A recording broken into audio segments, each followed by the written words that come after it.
आप देख रहे हैं अल्फा डिफेंस हिंदी में आपका स्वागत है। आज के इस वीडियो में हम लोग बात करेंगे भारतीय वायुसेना की तरफ से प्रपोज किए जाने वाले एक नए प्रपोजल के बारे में। आने वाले कुछ हफ्तों के अंदर भारतीय वायुसेना 1400 करोड़ की लागत से next generation anti radiation missile system acquire करने वाली है। देखिए, ये खुद में एक बहुत बड़ा स्टेप है और इसकी ग्रेविटी समझने के लिए सबसे पहले समझ लेते हैं कि ये मिसाइल सिस्टम काम कैसे करता है। रुद्रम 1 या कहें next generation anti radiation missile system एक ऐसी मिसाइल सिस्टम है जो रेडार सिस्टम से आ रही तरंगों को सेंस करता है और खुद को उसके ऊपर गाइड करता है।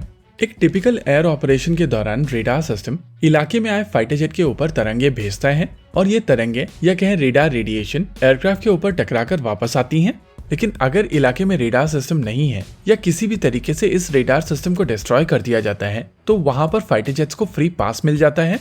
और जब इलाके में रेडार सिस्टम नहीं होते हैं तो एनिमी एयरक्राफ्ट काफी आसानी से अपने मिशंस को कंप्लीट करके वापस चले जाते हैं, क्योंकि रेडार के एब्सेंस में ना ही उनको देखा जा सकता है और ना ही उनके ऊपर वेपन गाइड किए जा सकते हैं। नॉर्मली जब भी fighter jets enemy air defence zone में जाते हैं, यानी कि ऐसे इलाके में जाते हैं जहां पर एनिमी एयर डिफेंस उनको देख सकते हैं और मारकर गिरा सकते हैं, तो ऐसा करने से पहले ये फाइटर जेट उस इलाके में suppression of enemy air defence या destruction of enemy air defence जैसे रोल्स करते हैं। और इस प्रकार के रोल के लिए रुद्रम 1 जैसी मिसाइल सिस्टम की आवश्यकता पड़ती है। इमेजिन कीजिए कि एक fighter jet enemy air defence zone में जाता है तो उसको डिटेक्ट करने के लिए सबसे पहले रेडार सिस्टम उसके ऊपर अपनी तरंगों को यानी कि रेडिएशन को छोड़ेगा और इस फाइटर जेट की बॉडी के साथ में तरंगे टकराकर वापस आएंगी। तो इस इंफॉर्मेशन के बेसिस पर ये रेडार ये पता लगा पाएगा कि फाइटर जेट है कहां पर और उसके ऊपर फिर वेपन गाइड किए जा सकेंगे। जो radar initially in fighter jets को डिटेक्ट करता है उसको अर्ली वार्निंग रेडार कहते हैं। वहीं पर जो रेडार इस फाइटर जेट को ट्रैक करके इसके ऊपर वेपन गाइड करता है उसको ट्रैकिंग रेडार और फायर कंट्रोल रेडार कहा जाता है।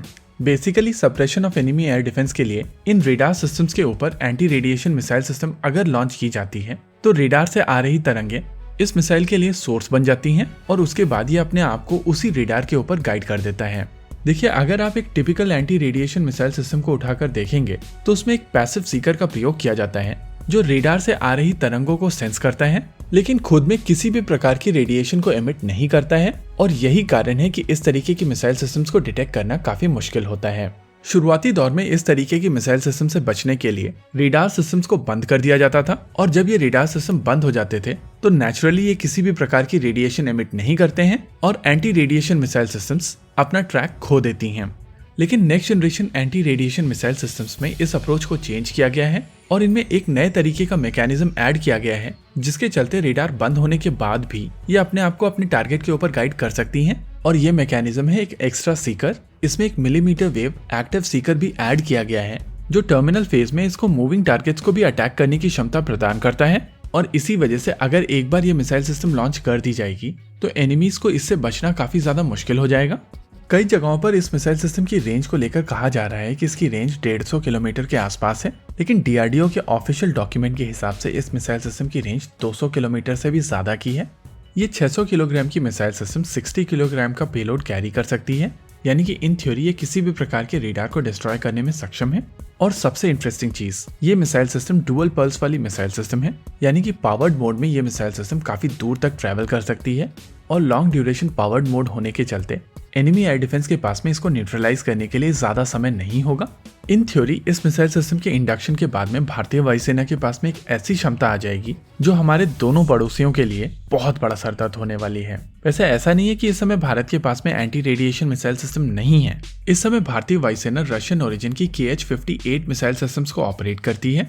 वैसे तो इन मिसाइल सिस्टम की रेंज 120 किलोमीटर के आसपास की है, लेकिन ज्यादा एल्टीट्यूड पर इनकी रेंज बढ़ जाती है। हालांकि ये missile system millimetre wave Sikar के साथ में नहीं आती हैं और इसी वजह से अगर एनिमी रेडार मूव कर जाता है या बंद हो जाता है तो वो इन मिसाइल सिस्टम्स को डॉज कर सकता है। हालांकि जब रेडार बंद हो जाते हैं या मूव कर जाते हैं तो काफी हद तक ये मिसाइल सिस्टम अपने ऑब्जेक्टिव्स को अचीव कर लेती हैं और इसी वजह से कहा जा सकता है कि वहां पर काफी हद तक suppression of enemy air defence हो चुका है, भले ही destruction of enemy air defence ना हुआ हो। यानी कि ओवरऑल कहा जा सकता है कि इन मिसाइल सिस्टम के इंडक्शन के बाद में भारतीय वायुसेना को एक ऐसी कैपेबिलिटी मिलेगी जो इस समय भारतीय वायुसेना के पास में नहीं है। और सबसे इम्पोर्टेंट चीज, ये कैपेबिलिटी देश में निर्मित है और डीआरडीओ की तरफ से ये टेक्नोलॉजी प्राइवेट सेक्टर कंपनीज को दी जा रही है जो इसकी मैन्युफैक्चरिंग करेंगी। वैसे कंप्लीट पैकेज की कॉस्ट 1400 करोड़ की है और उस हिसाब से हम लोग लगभग 100 मिसाइल सिस्टम्स का ऑर्डर देख रहे हैं। आप में से कई लोग कहेंगे कि ऑर्डर नंबर कम है, लेकिन नॉर्मली भारतीय वायुसेना की तरफ से इंडिजिनस वेपन सिस्टम्स को लेकर ऑर्डर कुछ इसी तरीके से दिए जाते हैं। शुरुआती ऑर्डर छोटा होता है और आगे चल के इनके और ज्यादा नंबर में ऑर्डर दिए जाते हैं। ओवरऑल ये एक काफी ज्यादा पॉजिटिव डेवलपमेंट है। इसी के साथ आज के इस वीडियो में रखते हैं केवल इतना ही। वीडियो को अंत तक देखने के लिए धन्यवाद। देखते रहिए अल्फा डिफेंस। जय हिंद।